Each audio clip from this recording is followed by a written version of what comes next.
Hello my dear friends, कैसे हैं आप सब लोग। सबसे पहले जय जय श्री राधे। आज मैं एक नया विषय नहीं लेकर आई हूँ।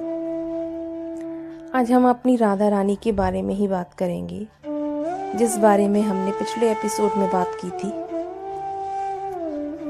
राधा रानी के बारे में अब मैं क्या कहूँ। जैसा कि मैंने पहले आपको बताया था कि राधा रानी की जो महिमा है वो अपार है।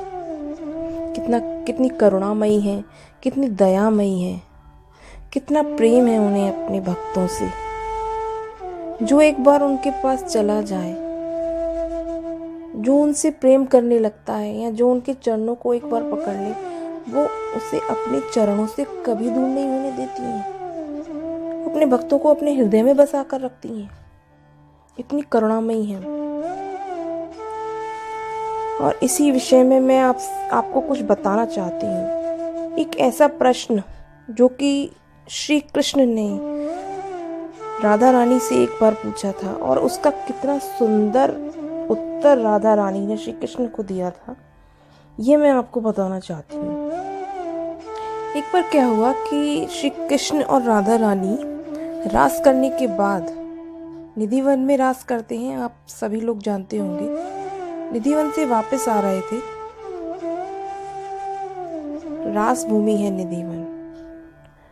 तो जब वो वापस आ रहे थे रास के बाद, सभी गोपियां सब अपने घर चली गईं। जब श्री कृष्ण राधा रानी के साथ लौट रहे थे, तब आते आते अचानक श्री कृष्ण की नजर राधा रानी के चरणों पर पड़ी। बहुत देर तक वो देखते रहे, चलते रहे। राधा रानी के चरणों में ब्रज रज लगी थी। तो यमुना किनारे जब ठाकुर जी पहुंचे राधा रानी के साथ, तो उन्होंने राधा जी से कहा कि किशोरी जी, आपके चरणों में ब्रज रज लगी है, आप इसे यमुना जी में धो लीजिए। तब राधा रानी ने साफ मना कर दिया। बार बार श्री कृष्ण राधा रानी से निवेदन करते रहे कि आपके चरण मैले हो जाएंगे, आप कृपया इसे धो लीजिए। लेकिन राधा रानी बार बार मना करती रही, उन्हें हर बार मना कर देती थी। तब श्री कृष्ण ने अपने मन में सोचा कि पता नहीं ऐसा क्या कारण है जो राधा रानी अपने चरणों को धोना नहीं चाहती। तब उन्होंने राधा रानी से पूछा एक प्रश्न, वही प्रश्न जो कि मैं आपको बता रही थी कि एक प्रश्न पूछा था श्री कृष्ण ने राधा रानी से। तो ये वही प्रश्न था कि राधा रानी, तुम ये ब्रजराज अपने चरणों से हटाना क्यों नहीं चाहती? मेरे बार बार बोलने पर भी आप ये ब्रजराज जो है आप ये धो नहीं रही हैं, इसका क्या कारण है? तब इसका जो उत्तर था, बहुत ही सुंदर उत्तर दिया राधा रानी ने श्री कृष्ण को। उन्होंने पता है क्या कहा?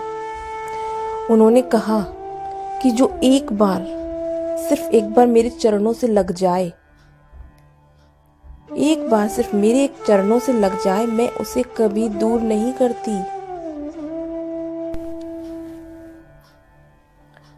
तो सुना फ्रेंड्स आपने, जितना सुंदर श्री कृष्ण ने प्रश्न किया था राधा रानी से, उतना ही, उससे भी कहीं अधिक सुंदर राधा रानी ने उत्तर दिया श्री कृष्ण को कि वो क्यों उस ब्रज रज को अपने चरणों से नहीं हटाना चाहती, क्यों नहीं धोना चाहती उसको।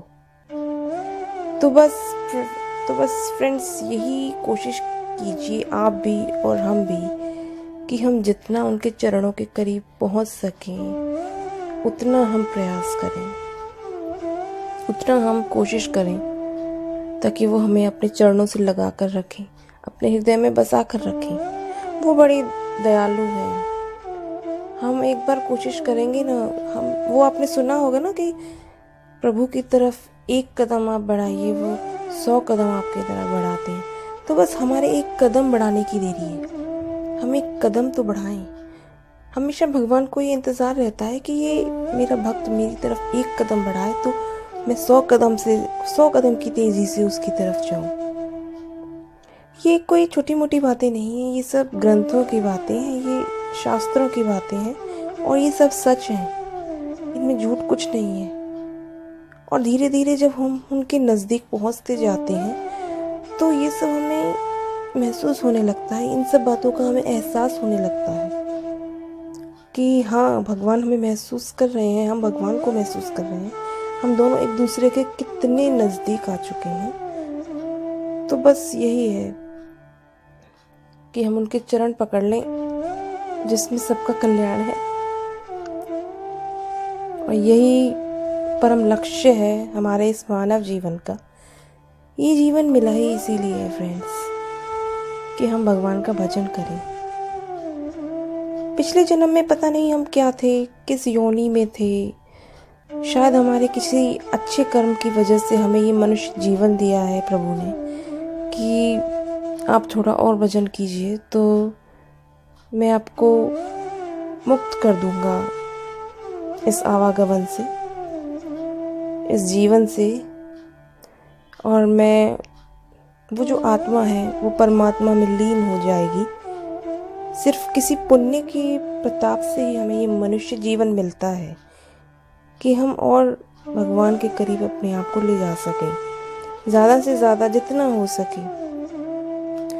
सके भजन कर सकें, उनका नाम जप कीजिए, भजन कीर्तन कथा जितना हो सके उनके करीब जाने का प्रयास कीजिए। राधा रानी ने तो स्वयं कहा है कि जो उनके चरणों से लग जाए वो उसे अलग नहीं करती हैं। तो बस ये हमारे ऊपर है, अगर हम फिर भी उनके कहने के बाद भी अगर हम उनके चरणों से नहीं लग रहे हैं, हम उनके चरणों में नहीं जा रहे हैं, तो ये हमारा दुर्भाग्य है। सुना फ्रेंड्स आपने, ये हमारा दुर्भाग्य है। तो बस ये प्रार्थना है मेरी प्रभु से कि वो हमारी सहायता करें, हमारी भी और आपकी भी, कि जितना हो सके हम उनके करीब जा सकें, राधे राधे गा सकें, जितना हो सके राधे राधे बोलिए, अपने आसपास के लोगों से बोलिए कि राधे राधे बोलें। आप जब किसी से मिलें तो हेलो हाय की जगह राधे राधे कीजिए, जिससे कि आप प्रभु का नाम एक बार ले सकते हैं। मैसेजेस करें तो उसमें भी राधे राधे कीजिए, उससे आप राधे का नाम ले सकते हैं। बस एक मतलब विषय ये है कि आप किसी भी तरह राधे का नाम लीजिए, जिससे कि राधा रानी भी देखें कि हाँ, ये कोई है जो मेरे द्वार पर खड़ा है, जो कोई है जो मेरे चरणों में पड़ा है, ताकि वो अपने हृदय में बसा ले हमें हमेशा के लिए। और ये जो आवागमन का ये जो चक्र है हमारी आत्मा का, ये समाप्त हो जाए और ये राधा रानी में मिल जाए। बस यही मेरी राधा रानी से प्रार्थना है कि वो हमारी सहायता करें सबकी। चलिए फ्रेंड्स, अब मैं चलती हूँ। अब मैं नेक्स्ट एपिसोड में फिर कोई नया टॉपिक लेकर आऊँगी आप सबके सामने। तब तक के लिए राधे नाम जपते रहिए और राधा रानी के पास जाने का प्रयास कीजिए, उनके चरणों की रज लगाइए, ब्रजरज लगाइए। ये बहुत बड़ी चीज़ है, ये ब्रजरज लगाना बहुत बड़ी बात है, बहुत ही महत्वपूर्ण होती है ये। इसे माथे से लगाना, आपने सुना होगा कि ब्रजरज लगाने वाले का जो भाग्य है वो परिवर्तित हो जाता है। ये झूठ नहीं है, ये बिल्कुल सच है। ये हमारे शास्त्र झूठ नहीं बोलते हैं। तो बस ये है कि हमारे ऊपर है कि हम जो शास्त्रों में लिखा है उसे अनुसरण उसका करते हैं नहीं, धैर्य रखते हैं नहीं। इसका मतलब ये नहीं है कि आप एक दिन आपने ब्रजरज लगाई और आपका भाग्य परिवर्तित हो जाएगा। इसका मतलब ये है कि धीरे धीरे भगवान को दिखेगा कि हाँ, कि आप उनके लिए कुछ प्रयास कर रहे हैं, उन्हें पाने का कुछ प्रयास कर रहे हैं।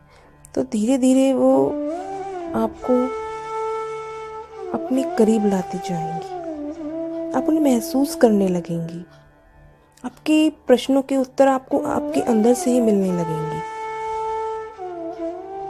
चलिए मैं चलती हूँ, और मेरे चैनल को सब्सक्राइब करना बिल्कुल भी मत भूलिएगा, और वीडियो अच्छी लगे तो लाइक ज़रूर कीजिएगा, वीडियोस को शेयर कीजिएगा, कमेंट कीजिएगा।